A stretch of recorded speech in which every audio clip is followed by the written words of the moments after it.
बिस्मिल्लाहिर्रहमानिर्रहीम। आज हम फिज़िक्स 10th चैप्टर 15 इलेक्ट्रोस्टैटिक्स के जो है कंसेप्चुअल क्वेश्चंस को शॉर्ट रिस्पांस क्वेश्चंस को डिस्कस करेंगे। तो सबसे पहले अगर आप हमारे चैनल पे नए हैं तो चैनल को सब्सक्राइब कर लें और साथ बेल आइकन को प्रेस करें ताकि आपको हर नई आने वाली वीडियो मिल सके। क्वेश्चन नंबर 1 पे आते हैं जी। What is the relation between the charge and the mass when the metal become charge and assess whether mass change is significant। अच्छा देखेंगे, जब कोई मटेरियल चार्ज होता है तो चार्ज कैसे होता है कि जब वो इलेक्ट्रॉन गेन करता है या इलेक्ट्रॉन लूज करता है। इलेक्ट्रॉन गेन करता है तो नेगेटिव चार्ज आ जाता है, इलेक्ट्रॉन लूज करता है तो पॉजिटिव चार्ज आ जाता है। अब जो इलेक्ट्रॉन है उसका मैस जो होता है बहुत स्मॉल होता है, ठीक है। तो mass of metal will slightly increase if it gain electron. अगर इलेक्ट्रॉन गेन करता है तो बहुत माइनर सा चेंज आएगा, और अगर इलेक्ट्रॉन लूज करता है तो फिर हमारे पास क्या होता है कि स्लाइटली जो है वो मास डिक्रीज हो सकता है। अच्छा, अब प्रैक्टिकल पर्पस में देखा जाए तो ये हमारे पास जो this mass change is insignificant for practical purpose. Practically जो है ना ये मास बहुत ही कम चेंज हो रहा होता है। बेसिकली वही रीज़न वही है कि हमारे पास जो इलेक्ट्रॉन होता है उसका स्मॉल मास होता है, और जब चार्जिंग का प्रोसेस होता है इलेक्ट्रॉन ट्रांसफ़र होते हैं तो बहुत कम इलेक्ट्रॉन जो होते हैं वो ट्रांसफ़र हो रहे होते हैं। तो इस वजह से क्या होता है कि ये जो है ना इनसिग्निफिकेंट होता है कि हमारे पास एक तो इलेक्ट्रॉन का मास कम है और दूसरे नंबर ऑफ इलेक्ट्रॉन्स भी कम ट्रांसफ़र हो रहे होते हैं।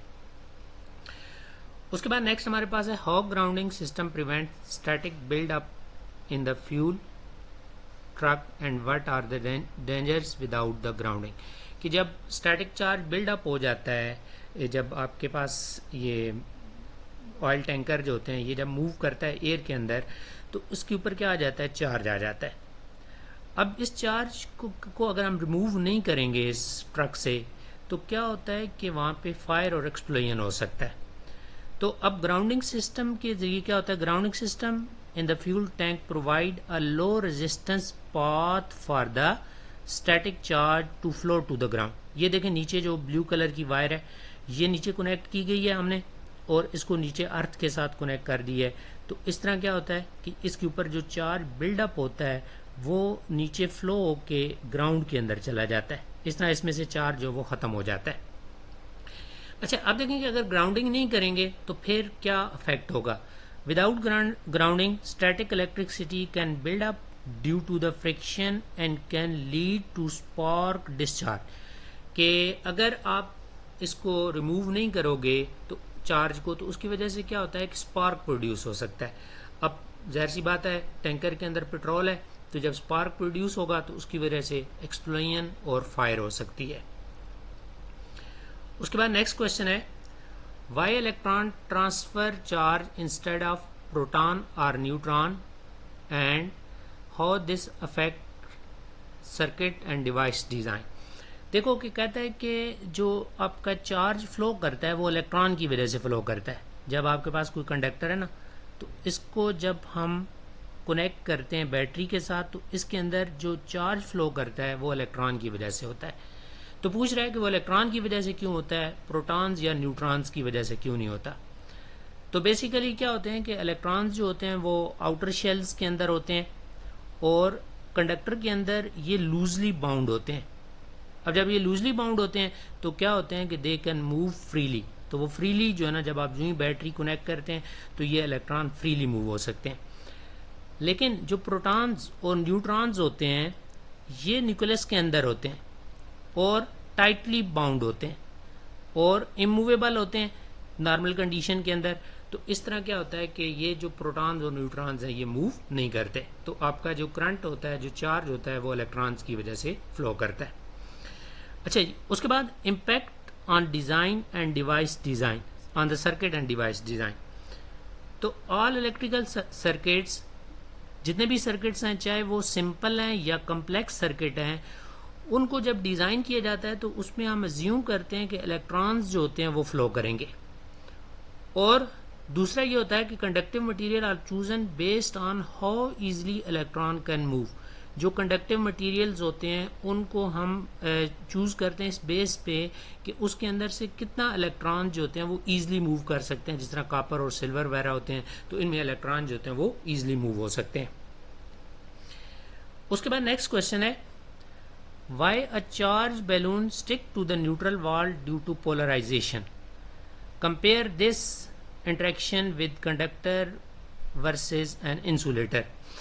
देखो कि अगर हमारे पास वॉल है तो अब अगर हम इसके क्लोज बैलून लेके आते हैं तो अब देखो कि अगर बैलून पे पॉजिटिव चार्ज है तो इसकी वजह से क्या होता है कि ये जो वॉल है इसके अंदर चार्जेस की डिस्प्लेसमेंट होती है। अब पॉजिटिव चार्ज होता है पॉजिटिव चार्ज को रिपेल करता है, तो इस तरह क्या होते हैं कि पॉजिटिव चार्जेस दूसरी साइड पे शिफ्ट हो जाते हैं और नेगेटिव चार्जेस जो होते हैं वो इस साइड पे आ जाएंगे। अब इसकी वजह से क्या होगा कि इनके दरमियान अट्रैक्शन होगी और ये जो हमारे पास बैलून होगा ये इस वॉल के साथ जो है वो स्टिक हो जाएगा। अच्छा, उसके बाद देखें कि अगर ये जो चार्जेस की डिस्प्लेसमेंट हो रही है कि पॉजिटिव अलग हो रहा है और नेगेटिव अलग हो रहा है, इसको हम पोलराइजेशन का नाम देते हैं। अच्छा, अब इसमें देखें कि जो कंडक्टर होते हैं उसमें पोलराइजेशन जो होती है वो फास्ट होती है क्योंकि उसमें इलेक्ट्रॉन जो होते हैं वो फ्रीली मूव हो सकते हैं, लेकिन जो इंसुलेटर्स होते हैं उनके अंदर जो पोलराइजेशन का फिनोमेना होता है वो स्लो होता है। उसके बाद जो कंडक्टर होते हैं attraction is strong and insulator में के अंदर ये जो अट्रैक्शन होती है ये आपके पास वीक होगी। उसके बाद नेक्स्ट क्वेश्चन है, how positive and negative charges behave differently in an electric field. अब इलेक्ट्रिक फील्ड क्या होती है कि अगर हमारे पास ये एक पॉजिटिव प्लेट है एक ये नेगेटिव प्लेट है तो अब इसके दरमियान इलेक्ट्रिक फील्ड होती है और इलेक्ट्रिक फील्ड की डायरेक्शन जो होती है ये पॉजिटिव से नेगेटिव की तरफ होती है। अब कोई चार्ज जब इलेक्ट्रिक फील्ड में आता है तो इलेक्ट्रिक फील्ड का फार्मूला, फोर्स का जो फार्मूला होता है Q इंटू ई। Q आपके पास चार्ज है, E आपके पास इलेक्ट्रिक फील्ड है। अच्छा, अब हम देखते हैं कि अगर हमारे पास कोई पॉजिटिव चार्ज होगा, देखें यहाँ पे पॉजिटिव चार्ज है। अब पॉजिटिव चार्ज क्या होगा कि इसको ये पॉजिटिव प्लेट रिपेल करेगी और नेगेटिव अट्रैक्ट करेगी, तो इस तरह पॉजिटिव चार्ज होगा it will move in the direction of electric field. लेकिन अगर आपके पास नेगेटिव चार्ज होगा तो नेगेटिव चार्ज में क्या होगा कि ये जो नेगेटिव प्लेट है ये इसको रिपेल करेगी और पॉजिटिव अट्रैक्ट करेगी, तो इस तरह आपके पास जो चार्ज होगा वो opposite to the direction of electric field जो है वो मूव करेगा। उसके बाद नेक्स्ट है जी, what are the effect of charging electric field, changing electric field direction और strength in application like capacitor. कि कैपेसिटर के अंदर अगर आप इलेक्ट्रिक फील्ड को चेंज करोगे तो क्या इफेक्ट होगा कैपेसिटर पे, और अगर आप इलेक्ट्रिक फील्ड की डायरेक्शन को और इलेक्ट्रिक फील्ड की स्ट्रेंथ को चेंज करेंगे तो क्या इफेक्ट होगा। अच्छा, अब देखेंगे अगर हम इलेक्ट्रिक फील्ड को रिवर्स करते हैं, जिस तरह हमारे पास अल्टरनेटिंग करंट होता है, अल्टरनेटिंग करंट वो करंट होता है जो अपनी डायरेक्शन बार बार चेंज करता है, तो अगर हम अल्टरनेटिंग करंट कैपेसिटर को देंगे तो कैपेसिटर क्या होगा कि चार्ज होगा और फिर डिस्चार्ज होगा और फिर इसी तरह charging discharging and then charging and discharging in opposite direction. कि कैपेसिटर फिर चार्ज होगा डिस्चार्ज होगा फिर अपोजिट डायरेक्शन में चार्ज और डिस्चार्ज होगा। उसके बाद effect of changing strength of electric field. अब स्ट्रेंथ ऑफ इलेक्ट्रिक फील्ड अगर आप चेंज करते हो तो अब देखो कि जो कैपेसिटर पे चार्ज स्टोर होता है Q equal to C into V होता है। Q चार्ज है, C कैपेसिटेंस है, V जो है वो वोल्टेज है। अब अगर आप स्ट्रेंथ ऑफ इलेक्ट्रिक फील्ड को इंक्रीज करते हो और वोल्टेज यानी कि इंक्रीज करते हो तो देखें कि अगर वोल्टेज इंक्रीज होगी तो जो चार्ज कैपेसिटर के ऊपर स्टोर हो रहा है वो भी आपके पास क्या होगा, इंक्रीज हो जाएगा। उसके बाद नेक्स्ट क्वेश्चन है, compare the electric and gravitational field in term of strength, range and forces and evaluate situation where both field affects objects. अब इलेक्ट्रिक फील्ड जो चार्जेस की वजह से होती है और ग्रेविटेशनल फील्ड जो कि मैसेज की वजह से होती है। तो अब देखें स्ट्रेंथ की बात करते हैं तो आपकी जो इलेक्ट्रिक फील्ड होती है वो स्ट्रांग होती है as compare to gravitational field, कि इलेक्ट्रिक फील्ड आपकी स्ट्रांग है। उसके बाद जो हमारे पास इलेक्ट्रिक फील्ड है और जो ग्रेविटेशनल फील्ड है दोनों इनवर्सली प्रोपोर्शन होती हैं square of the distance from the charge या फ्रॉम द मैस। और दोनों की जो रेंज होती है वो इन्फिनिट होती है, दोनों की इन्फिनिटी तक रेंज होती है।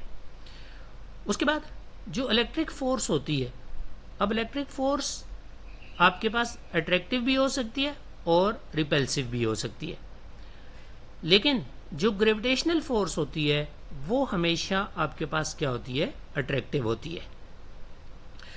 अब देखो कि अगर हमारे पास मैक्रोस्कोपिक पार्टिकल्स हैं, बड़े ऑब्जेक्ट हैं, फॉर एग्जांपल प्लैनेट्स वगैरह हैं, तो उसमें हमारे पास ग्रेविटी जो होती है वो ज़्यादा होगी, डोमिनेट्स करेगी। उसके बाद अगर हम सब एटॉमिक पार्टिकल्स की बात करते हैं, यानी कि इलेक्ट्रॉन, प्रोटॉन्स, तो वहाँ पे आपकी जो इलेक्ट्रिक फोर्स जो होती है वो डोमिनेंट होती है। अच्छा, अब अगर हमारे पास बड़े पार्टिकल्स हों, मैक्रोस्कोपिक ऑब्जेक्ट्स हों, जिस तरह डस्ट वगैरह होती है, तो उस केस में आपकी दोनों फील्ड जो होंगी वो रेलेवेंट होगी, इलेक्ट्रिक भी होगी और जो ग्रेविटेशनल है वो भी और वहाँ पे रोल प्ले करेगी। नेक्स्ट क्वेश्चन है, can an insulator be charge by induction, under what condition does this happen and what are the alternative method for charging insulator. Insulator आपको पता है कि वो मटेरियल जिनमें से करंट पास नहीं करता उनको हम इंसुलेटर कहते हैं, उनके अंदर फ्री इलेक्ट्रॉन भी नहीं होते। तो insulator can not be effectively charge by induction, proper तरीके से चार्ज नहीं होते। क्यों? उनके अंदर फ्री इलेक्ट्रॉन्स नहीं होते जो कि ईजिली मूव हो सकें। लेकिन टेम्परेरी पोलराइजेशन यानी कि चार्जेस की डिस्प्लेसमेंट टेम्परेरीली हो सकती है कि जब हम इंसुलेटर को किसी चार्ज बॉडी के क्लोज लेके आते हैं। अब इंसुलेटर को चार्ज करने के लिए क्या किया जाता है, insulator can be charge by friction. अगर आप उसको रब करते हो इंसुलेटर्स को, तो उस केस में क्या होता है कि इंसुलेटर के ऊपर चार्ज आ जाएगा। Where electrons are physically transferred, जब फ्रिक्शन रब करते हैं तो इलेक्ट्रॉन जो है ना वो ट्रांसफर होते हैं। और दूसरा मेथड ये हो सकता है कि आप इंसुलेटर को किसी चार्ज ऑब्जेक्ट के साथ टच करेंगे, तो उस केस में भी आपके पास इंसुलेटर जो होता है वो चार्ज हो जाता है, चार्ज हो सकता है।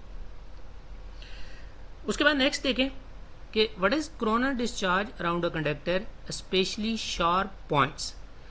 अब कोरोना डिस्चार्ज क्या होता है? Corona discharge is a luminous discharge that occur when the electric field strength around the conductor become highly enough to ionize the surrounding air। कि अगर किसी कंडक्टर के ऊपर बहुत ज़्यादा इलेक्ट्रिक फील्ड आ जाती है, जिस तरह नीचे देखें ये जो है ना पोल, बिजली का पोल शो किया गया है इलेक्ट्रिसिटी का, तो अब यहाँ पे ये जो आपको स्पार्क सा नज़र आ रहा है, ये बेसिकली कोरोना डिस्चार्ज है कि जब आपके पास इलेक्ट्रिक फील्ड बहुत ज़्यादा होती है तो उसकी वजह से क्या होती है, एयर आयोनाइज हो जाती है। अब एयर के आयोनाइज होने की वजह से क्या होता है कि ये यहाँ पे आपको एक स्पार्क सा कंटिन्यूस प्रोड्यूस होना शुरू हो जाता है। तो अब ये वाला जो होता है इसको हम क्या कहते हैं, कोरोना डिस्चार्ज का नाम देते हैं। और मोस्टली ये जो पॉइंट है जो बारीक सी कोई चीज़ होगी, जिस तरह यहाँ पे जो ना कनेक्शन है बारीक से हैं, तो इस वजह से क्या हो रहा है कि यहाँ पे कोरोना डिस्चार्ज आपके पास हो रहा है। उसके बाद नेक्स्ट है, how electric field concentration cause the ionization and what are the practical uses or the problems।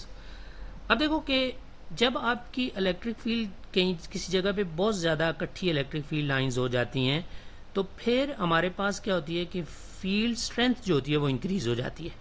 अब फील्ड स्ट्रेंथ जो होती है वो इंक्रीज होती है, तो जब फील्ड स्ट्रेंथ इंक्रीज हो जाती है तो उसकी वजह से क्या होती है कि they remove the electron from the near by atoms और द मालिक्यूल्स, कि वो नियर बाय एटम्स और मालिक्यूल्स से जो है ना वो इलेक्ट्रॉन को अट्रैक्ट करना शुरू कर देती है।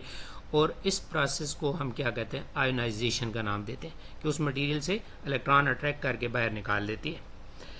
अच्छा, अब इसके जो है ना जो प्रैक्टिकल एप्लीकेशंस हैं, एयर प्योरीफायर होते हैं, एयर को प्योरीफाई करने, और इलेक्ट्रोस्टैटिक एयर क्लीनर्स होते हैं कि ये जो फैक्ट्रीज़ की चिमनीज़ वगैरह होती हैं तो वहाँ से जो स्मोक वगैरह, डस्ट वगैरह आ रहा होता है तो उसको क्लीन करने के लिए यूज़ होते हैं।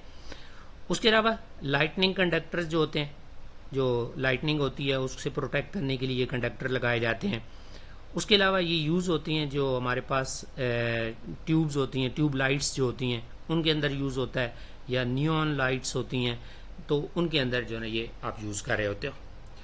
अब इसकी वजह से जो प्रॉब्लम्स हो सकते हैं, तो प्रॉब्लम्स देखें आयोनाइजेशन की वजह से क्या होते हैं कि energy loss due to the corona discharge. अब जब कोरोना डिस्चार्ज होता है इसकी वजह से, तो उसकी वजह से एनर्जी लॉस हो रही होती है और इस तरह एफिशिएंसी जो होती है वो डिक्रीज हो रही होती है। Cause short circuit and electric breakdown, तो शॉर्ट सर्किट हो सकता है, इलेक्ट्रिकल ब्रेकडाउन हो सकता है। Can interfere with radio communication system, अब ये वाला जो है रेडियो कम्युनिकेशन सिस्टम जो होता है उसको आपका ये जो आयोनाइजेशन और कोरोना डिस्चार्ज है उसको डिस्टर्ब कर सकता है। और जिस मटेरियल के ऊपर ये आपका कोरोना डिस्चार्ज या आयोनाइजेशन हो रही होती है तो वो मटेरियल जो होता है वो वियर हो जाता है, can cause wear off the material. उसके बाद नेक्स्ट देखें जी, what causes the Lichtenberg figures to form after lightning strike? Why do they don't always appear? अब देखें लिचटेनबर्ग फिगर्स क्या होती हैं कि अगर देखें किसी पर्सन के ऊपर इलेक्ट्रिसिटी ये जो लाइटनिंग पड़ती है, तो नीचे डायग्राम पे ऊपर आए तो उसकी बॉडी के ऊपर इस तरह जो है ना ट्री लाइक मार्क्स जो है ना वो बन जाते हैं, ये जो नीचे डायग्राम के अंदर है। तो ये किसी पर्सन के ऊपर जब लाइटनिंग पड़ती है तो उस केस में क्या होता है कि बाज़ केसेस में इस तरह की जो है ना ट्री की तरह की जो है ना वो फिगर्स ही उसकी बॉडी पे बन जाती है। इसको हम लिचटेनबर्ग फिगर्स का नाम दिया जाता है। अब वो क्यों बनती हैं? They are form when the electric current propagate along the surface, कि जब इलेक्ट्रिक करंट जो होता है वो सरफेस के अलोंग प्रोपगेट करता है। स्किन है तो स्किन की सरफेस के अलोंग जो है वो प्रोपगेट अगर करंट करेगा तो ये आपके पास इस तरह की फिगर्स बन जाती हैं। अच्छा, अब ये क्यों नहीं बनती मोस्टली? तो इसकी रीज़न क्या है? They do not appear if the skin is wet, sweaty और बर्न, कि अगर स्किन जो होगी वो वेट होगी, उसके ऊपर स्वेट वगैरह होगा, पसीना होगा या बर्नड होगी, तो उस केस में नहीं बनेगा। उसके बाद if the current travel deep through the body, अगर करंट जो है वो डीप चला जाए, सरफेस पे नहीं बल्कि बॉडी के अंदर डीप चला जाता है, तो फिर भी ये नहीं बन पाती। और उसके अलावा if there is a moisture then the figure may not form, अगर मॉइस्चर वगैरह हो जाए तो मॉइस्चर ज़्यादा हो तो फिर उस केस में भी क्या होता है कि ये फिगर्स जो होती हैं वो नहीं बन पाती। उसके बाद नेक्स्ट क्वेश्चन है, how lightning rod protect building and the role of pointing rod in attracting the discharge. अब जो लाइटनिंग रॉड्स होते हैं बिल्डिंग के टॉप के ऊपर, ये नीचे मैंने एक बिल्डिंग शो की हुई है, तो उसके ऊपर देखें कि लाइटनिंग रॉड्स हैं, ये रॉड लगा हुआ है। अब जो लाइटनिंग रॉड होता है बेसिकली ये क्या करता है कि जब इसके ऊपर जो ना वो ऊपर से क्लाउड से इलेक्ट्रिसिटी जब डिस्चार्ज होता है तो ये क्या करता है कि उस डिस्चार्ज को, उस करंट को जो है ना वो नीचे ग्राउंड में शिफ्ट कर देता है। ये इसके साथ वायर है और नीचे ये ग्राउंड के साथ कनेक्ट है। तो इस तरह क्या होता है कि बिल्डिंग में से करंट पास नहीं करता बल्कि इस लाइटिंग कंडक्टर में से पास होता है, लाइटनिंग रॉड में से पास होता है और बिल्डिंग जो होती है वो डैमेज नहीं होती। अच्छा, अब इसका ये जो रॉड है, ये रॉड जो है ये पॉइंटेड है, ऊपर बिल्कुल बारीक सा है। The pointed rods are crucial because the high electric field concentration at this sharp tip encourage the formation of corona discharge. तो इसकी वजह से क्या होता है कि शार्प एज की वजह से क्या होता है, कोरोना डिस्चार्ज होता है और इसकी वजह से क्या होता है कि जो लाइटनिंग होती है वो अट्रैक्ट हो जाती है और इस तरह जो है ना वो आपके पास जो करंट होता है वो नीचे ग्राउंड में शिफ्ट हो जाता है। उसके बाद नेक्स्ट है, how lightning rod design and placement can be optimize for better protection, कि ये जो लाइटनिंग रॉड हैं जो इलेक्ट्रिसिटी से प्रोटेक्ट करने के लिए आप यूज़ कर रहे हैं तो इनको किस तरह डिज़ाइन किया जाए कि और कहाँ पे इनको रखा जाए कि ज़्यादा जो है ना वो हम इलेक्ट्रिक जो करंट प्रोड्यूस होता है उसके दौरान उससे हम प्रोटेक्ट रहें। तो देखें, height, rod should be highest point of the structure, कि रॉड जो लगाना है आपने वो बिल्डिंग के टॉप पे कहीं पे लगाना है आपने। उसके बाद प्लेसमेंट, कि उसको कहाँ पे रखना है, तो हमने क्या करना है, मल्टीपल रॉड्स यूज़ करेंगे कि कॉर्नर्स के ऊपर हम रख देंगे, एक बिल्डिंग है उसके कॉर्नर के ऊपर रखेंगे ताकि फुल बिल्डिंग की जो ना कवरेज हो सके। उसके बाद नेक्स्ट है ग्राउंडिंग। अब ग्राउंड का मतलब ये होता है कि उसको जो रॉड है उसको प्रॉपर अर्थ के साथ कनेक्ट करें। तो low resistance grounding system is critical, कि उसके साथ एक लो रेजिस्टेंस की कम रेजिस्टेंस होगी ताकि ज़्यादा से ज़्यादा करंट जो है वो ग्राउंड की तरफ फ्लो करके जाए। और उसके अलावा conductor thick conductors should be use, कि आपने जो कंडक्टर लगाना है वो आपके पास क्या होना चाहिए, थिक होना चाहिए, ताकि ज़्यादा करंट उसमें से पास होकर ग्राउंड तक जा सके। तो ये हमारे थे इसके शॉर्ट क्वेश्चन आंसर्स। तो अगर आप हमारे चैनल पे नए हैं तो चैनल को सब्सक्राइब कर लें, लाइक करें, और अगर आपको बातें समझ आ रही हैं तो अपने दोस्तों के साथ शेयर करें। ओके जी, अल्लाह हाफिज़।